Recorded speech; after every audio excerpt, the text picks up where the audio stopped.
پاکستان کے امیج کے حوالے سے تاثر دیا جاتا ہے تو یقیناً وہ گھبرا جاتا ہے کہ پاکستان سیف پلیس نہیں ہے.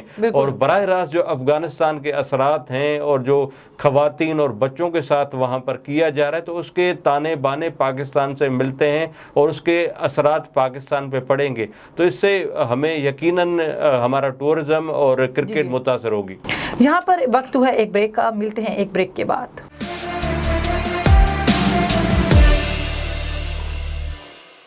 جی سر, اب ہم اپنے دوسرے ٹاپک کی طرف نظر ڈالتے ہیں جو ہے مہنگائی کے حوالے سے, کہ مہنگائی میں بے پناہ اضافہ ہوتا جا رہا ہے اور تبدیلی سرکار جو مزید نئے ٹیکسز لاگو کرنے جا رہی ہے. تو بتائیں کہ حکومت بھی جو ہے وہ 3 سال گزر چکے ہیں اور 2 سال بعد جو آپ کو پتہ ہے الیکشنز بھی ہوں گے, اور ابھی تک مہنگائی کے جن کو کنٹرول نہیں کیا جا سکا اور حکومت جو ہے مطمئن نظر آ رہی ہے. تو سر یہ بتائیں کہ حکومت کے مطمئن نظر آنے میں کیا راز ہے؟ جی, یہ دور ہے انم ہائیبرڈ جمہوریت کا اور ہائیبرڈ حکومت کا اور سوشل میڈیا کا اور سیٹلائٹ کا یہ دور ہے. اس میں جو پاکستان تحریک انصاف کی حکومت ہے قرضوں پہ بھی چل رہی ہے اور وزیر اعظم پاکستان عمران خان صاحب کے بیانات بھی ہیں جو اپوزیشن آنے والے وقتوں میں بھی اٹھائے گی اور ماضی قریب میں بھی اٹھاتی رہی ہے کہ ہم خودکشی کر لیں گے مگر قرضے نہیں لیں گے.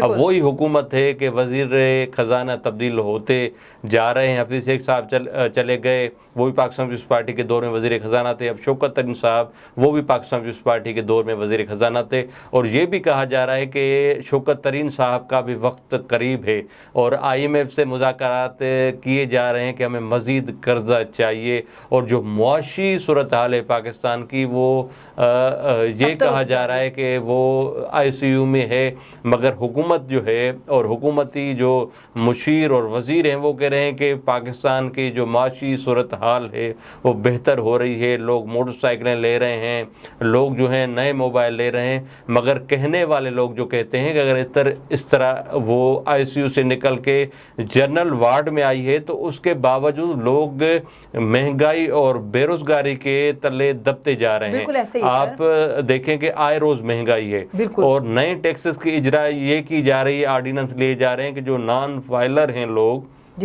ان کے بجلی کے بلوں میں جو ٹیکس کے گوشوارے جمع نہیں کراتے ان کو دیکھ کے ان پہ مزید ٹیکسز لاگو کی جائیں گی. تو یہ صورتحال ہے.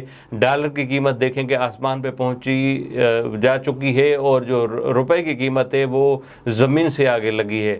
اور اس کے علاوہ جو پرائز کنٹرول کمیٹیاں ہوتی تھی وہ بھی کہیں نظر نہیں آتی. کہ آپ اسلام آباد میں ہی اگر دیکھ لیں کہ اگر آپ پارا میں ایک چیز جو ہے 150 روپے کی مل رہی ہے تو میلوڈی میں وہ 200 کی ملے گی. اگر سپر مارکیٹ چلے جائیں تو 300 میں, اگر جنا سپر مارکیٹ چلے جائیں گے تو 350 کی ملے گی. مگر پوچھنے والا اس شہر اقتدار اسلام آباد میں بھی کوئی نہیں ہے کہ آپ ایک ہی آئٹم جو 150 روپے میں ایک جگہ مل رہا ہے وہ 350 پہ دوسری جگہ پہ کیوں مل رہا ہے.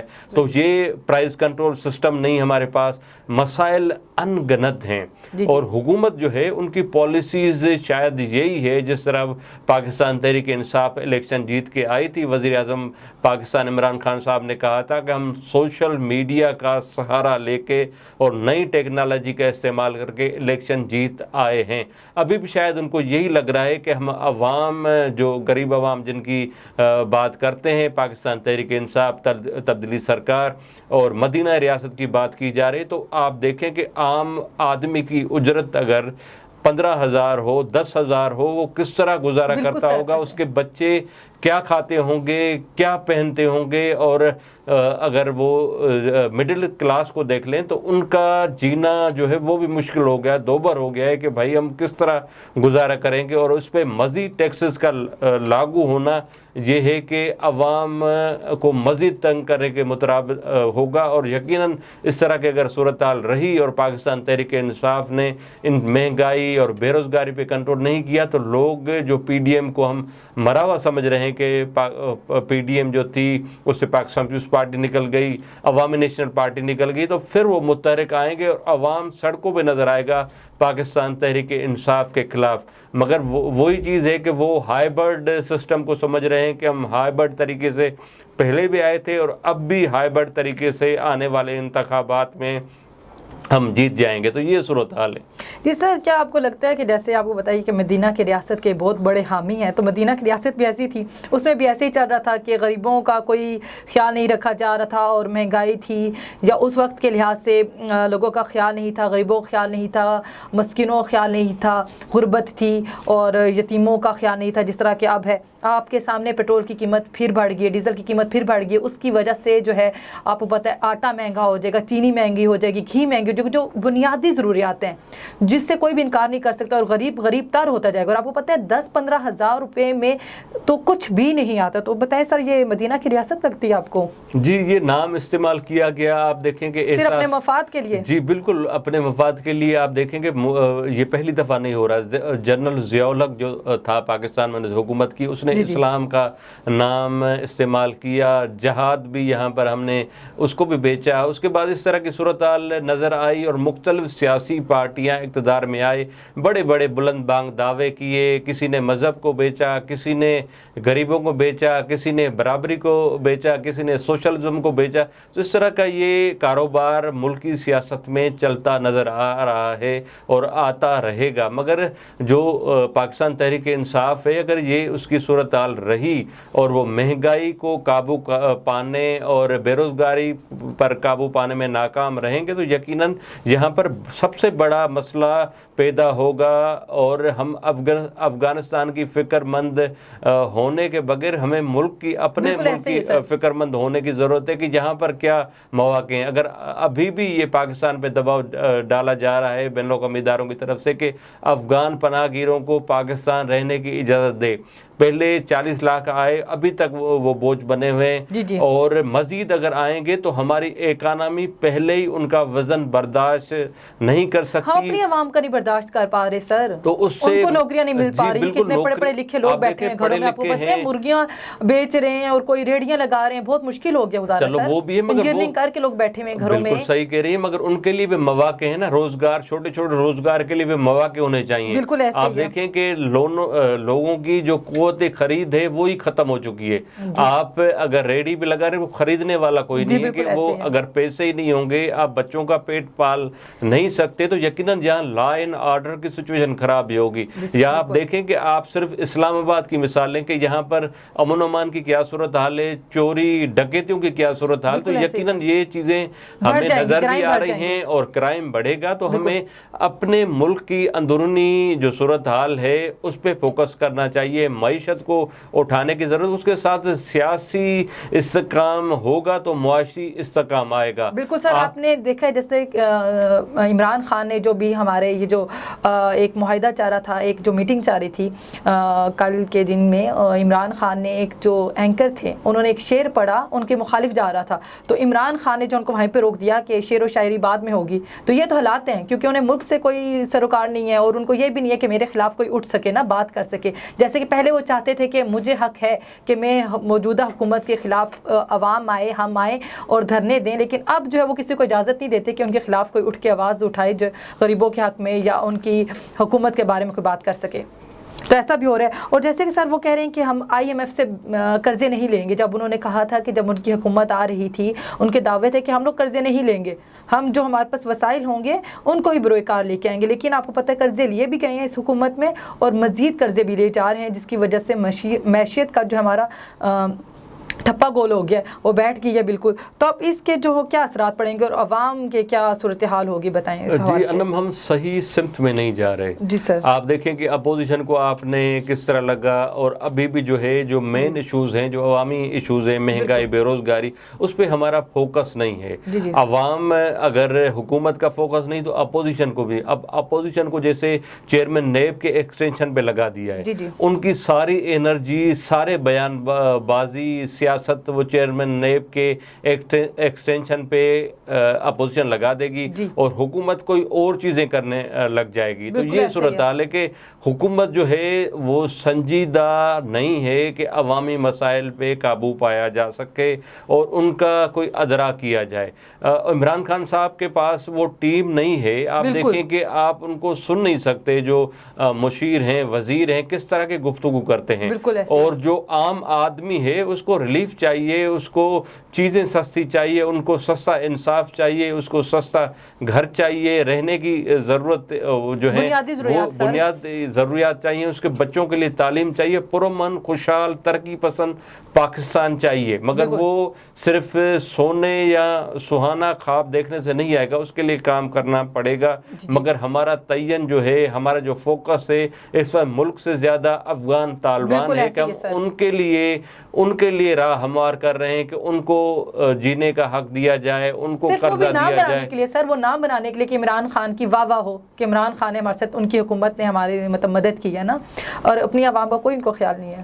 تو یقیناً ہمیں اپنی سب سے پہلے پاکستان, اور دیکھیں کہ جنرل مشرف نے نعرہ یہ لگایا تھا کہ سب سے پہلے پاکستان, وہ کہاں چلے گئے. پھر آپ دیکھیں کہ سابقہ chief justice supreme court of Pakistan تھے, انہوں نے ڈیم فنڈ لگایا, انہوں نے کہا کہ بھائی میں ڈیم بناؤں گا اور میں ریٹائرمنٹ کے بعد ڈیم پہ جو ہے وہ چوکیداری کروں گا.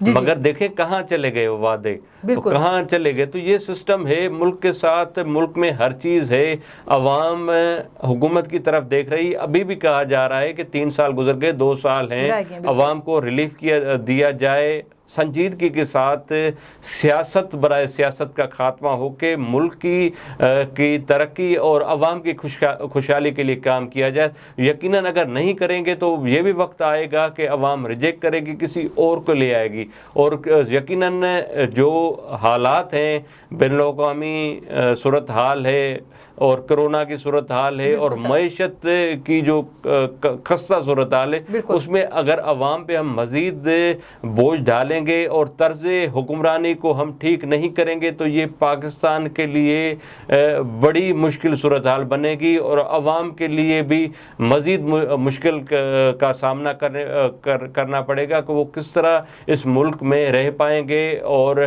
ہمیں سوچنا چاہیے کہ ہم غریب عوام جن کی ہم باتیں کرتے ہیں ان کے ساتھ کیا کر رہے ہیں, ان کے لیے کون سی ایسی پالیسی مرتب کی ہیں کہ ان کی خوشحالی اور ترقی جو ہے ان کو نصیب ہو. بالکل ایسے ہی ہے. سر بتائیے گا 21 تاریخ کو بلوچستان اسمبلی کا عدم اعتماد کا اجلاس ہونے جا رہا ہے, ٹھیک ہے سر, اس کے بارے میں ذرا بتائیے گا. جی, بلوچستان کی جو حکومت ہے اس کے حوالے سے کہا جاتا ہے ماضی میں جو حکومتیں آئیں, آپ دیکھیں کہ وہاں امن و امان کی صورتحال رہی اور وزیر اعلیٰ پاکستان پیپلز پارٹی نے بھی تبدیل کیا. اس کے بعد پاکستان مسلم لیگ نواز حکومت آئی, اس میں بھی وفاداریاں تبدیل کی گئی. اب یہ جو ہے باپ بلوچستان عوامی پارٹی کی حکومت ہے اور وہاں کا جو وزیر اعلیٰ ہے جام کمال صاحب, اس کے خلاف جو ہے بلوچستان اسمبلی میں اپوزیشن کے ممبران نے ریکوزیشن جمع کروائی کہ ان پہ عدم اعتماد کا اظہار کیا. اس ریکوزیشن کے بعد جو ہے وہ اسپیکر جو ہیں وہ بھی سرگرم لگے, بزنجو صاحب, اور اس کے ساتھ جو سینیٹر ہیں, چیئرمین سینٹ ہیں, وہ بھی سرگرم نظر آئے کہ اس سے عدم اعتماد کو روکا جائے. مگر یہ کہا جا رہا ہے, یہ اطلاعات ہیں کہ جام کمال صاحب عدم اعتماد کے اجلاس سے پہلے ہی جو ہے وہ استعفیٰ دے دیں گے, اور جو اسپیکر ہے بلوچستان اسمبلی کے بزنجو صاحب وہ اس کے جو ہیں مضبوط امیدوار ہوں گے وزیر اعلیٰ کے. تو اس طرح کی صورتحال ہے, اور بلوچستان میں کچھ بھی ہو سکتا ہے, وزیر اعلیٰ بھی تبدیل ہو سکتا ہے, کوئی نیا بندہ بھی آ سکتا ہے. تو بلوچستان کے حوالے سے جو ہے وہ پیشن گوئی کرنا مشکل بھی ہوتا ہے, مگر یہ بھی کہا جاتا ہے کہ شروعات بلوچستان سے ہوتی ہے. تو یہاں بلوچستان سے شروعات ہو چکی ہے. اب دیکھتے ہیں کہ اجلاس کے بعد کیا صورتحال بنے گی. جی سر, مجھے یہ بتائیے گا کہ شیخ رشید کو اب مزید کون سا چارج ملے گا, کون سا عہدہ وہ سنبھالیں گے, اس بارے میں ذرا بتائیے. انم وزیر داخلہ شیخ رشید صاحب وزارت ریلوے کے وزیر رہے اور موسٹ فیوریٹ رہے ہیں. وہ چاہے وہ پاکستان تحریک انصاف کی پارٹی, ایک سیٹ شیخ صاحب کی اس سیٹ میں کنفرم ہوتی ہے, جی کنفرم بھی ہوتی ہے, اور پاکستان تحریک انصاف ان کی مدد بھی کرتی ہے. اس کے بعد شیخ صاحب آئے, اور شیخ صاحب وزارت داخلہ بڑی بات ہوتی ہے کسی بھی حکومت کے لیے, اور شیخ صاحب کے پاس یہ قلمدان ہے, اور شیخ صاحب موسٹ فیوریٹ بندے پنڈی کے بھی ہیں, اسلام آباد میں بھی ان کو مانا جاتا ہے کہ. اور یہ اطلاعات ہیں کہ وزیر داخلہ کے ساتھ ساتھ شیخ رشید صاحب کو وزیر اطلاعات اور نشریات کا قلمدان بھی دیا جائے گا, کیونکہ وہ چیزوں کو ہینڈل بھی کر پاتے ہیں، فرینڈلی بھی ہیں، عوامی بندے ہیں، اور اس کے ساتھ پنڈی اور اسلام آباد کے موسٹ فیوریٹ بندے ہیں. تو یہ اطلاعات ہیں کہ شیخ صاحب کو یہ نئی اضافی ذمہ داری دی جائے گی. جی سر، ذرا یہ بتائیے گا کہ چیف الیکشن کمشنر اور الیکٹرانک ووٹنگ کا جو معاملہ ہے وہ کہاں تک آپ کو جاتا ہوا نظر آ رہا ہے؟ جی انم، اس حوالے سے اعتراضات بھی آئے. نادرا چیئرمین طارق ملک کے بیانات جو خطہ اور لہجہ تھا اس کو بھی الیکشن کمیشن آف پاکستان نے سنجیدگی سے لیا، اور انہوں نے کہا تھا کہ آپ کا ٹون جو نادرا کا ہے وہ اس طرح بات نہیں کر سکتے الیکشن کمیشن آف پاکستان کے بعد. پھر جب اسٹینڈنگ کمیٹی کی اجلاس ہو رہا تھا الیکٹرانک ووٹنگ مشین پہ، تو جو ہے الیکشن کمیشن آف پاکستان اس اجلاس میں 37 اعتراضات لگائے تھے الیکٹرانک ووٹنگ مشین پہ. اور الیکشن جو نادرا کے چیئرمین، انہوں نے جب خط لکھا کہ الیکٹرانک مشین کے حوالے سے وہ کام کرنا شروع کرنا چاہ رہے ہیں، تو الیکشن کمیشن آف پاکستان نے ان کے لہجے کے ساتھ یہ بھی ان سے سوال کیا تھا کہ جو پہلا الیکٹرانک ووٹنگ مشین کا جس پہ کروڑوں روپے لگے تھے اس کو کیوں نہیں پایا تکمیل تک پہنچایا گیا تھا، اس کو کیوں ادھورا پروجیکٹ کو چھوڑا گیا تھا، اس حوالے سے بھی نادرا چیئرمین بتائے.